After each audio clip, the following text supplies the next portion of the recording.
Music world के सौजन्य से भारत रत्न डॉक्टर बाबा साहब भीमराव अंबेडकर जी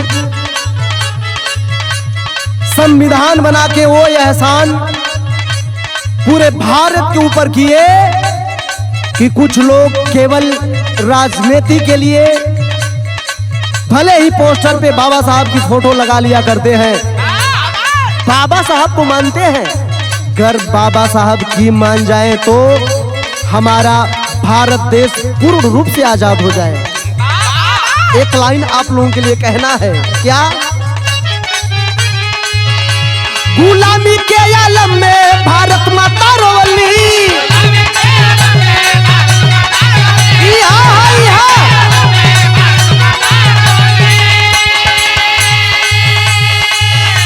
सपूत आजादी बदे घर घर में जन्मवली।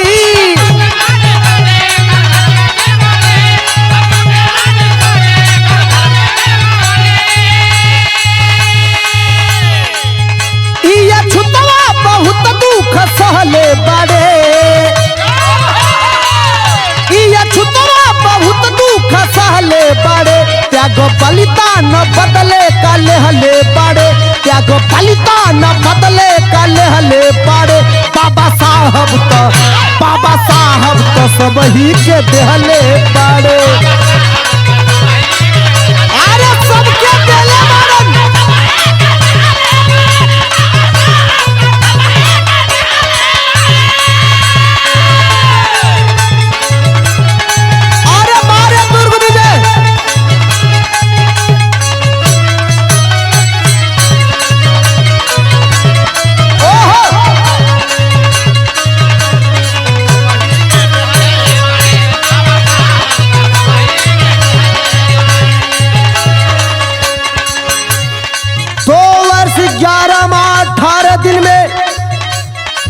अम्बेडकर साहब अपने भारत के लिए 2 वर्ष 11 माह 18 दिन में संविधान लिख करके अपने भारत को आजाद करने का काम किए।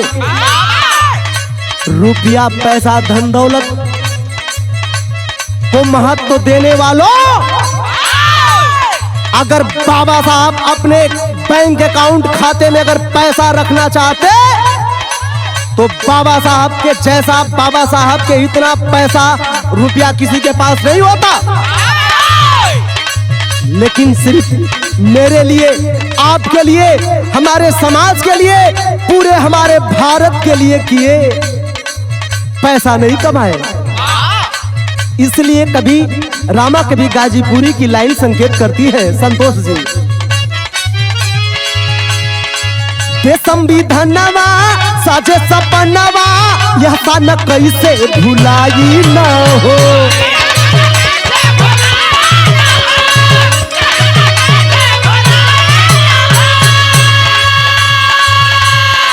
दुनिया के न्यारे साहब हमारे याद सदा उनकर आई न हो।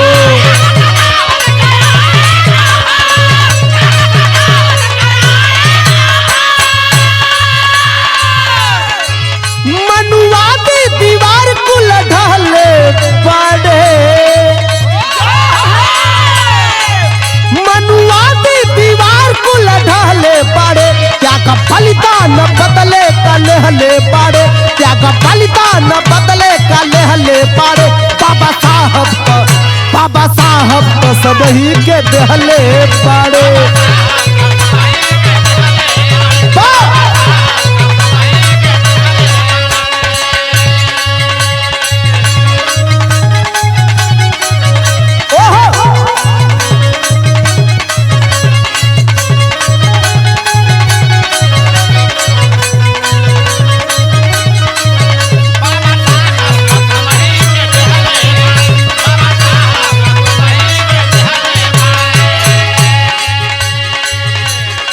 रामा कभी गाजीपुरी जी दूसर की लाइन लिखत हुवन,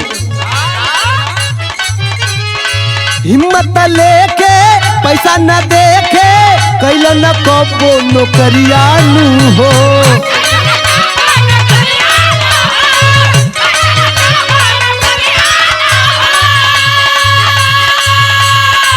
कबो नौकरी ना लेकिन तान के सीना सीखे जो जीना, झुकल ना कबहू नजरिया न हो।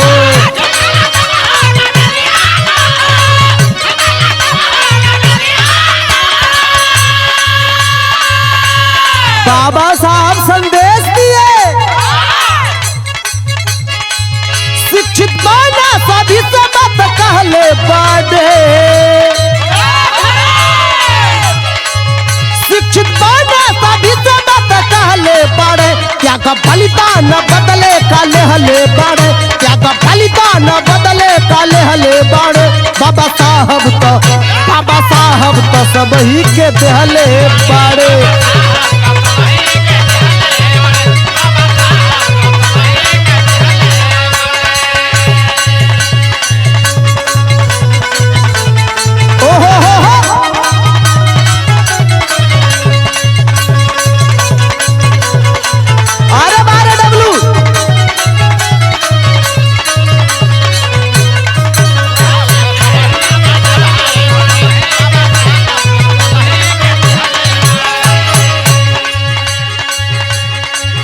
यही संदेश दिए कि शिक्षित बनो, संगठित बनो और संघर्ष करो, आपकी कभी हार नहीं होगी।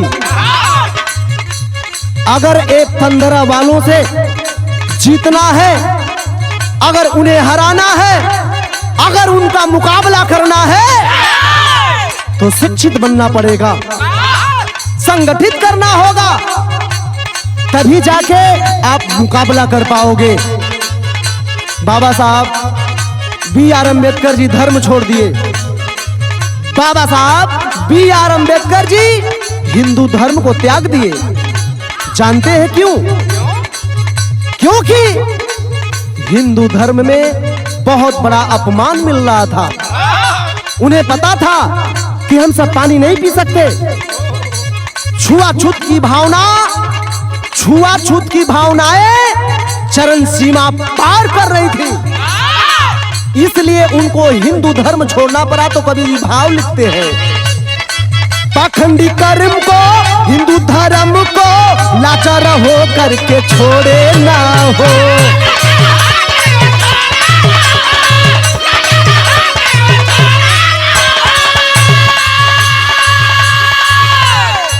हिंदू धर्म को छोड़े तो गए कहां?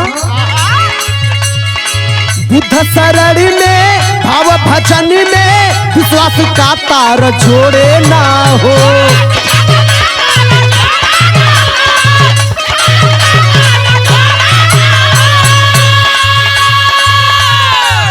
बुद्ध शरण में चले गए। बुद्ध शरण में जाकर के भगवान गौतम बुद्ध जी को अपना गुरु, अपना भगवान मान लिए। तो मंगल रामा कवि गाजीपुरी भी उसी धार में बहना चाहते हैं। किस धार में मास्टर? मंगल रामा कवि उनके चहले बाड़े, मंगल रामा कवि उनके चहले बाड़े, त्याग बलिदान बदले काले हले बाड़े, त्याग बलिदान बदले काले हले बाड़े। बाबा साहब तो सब ही के देहले बाड़े।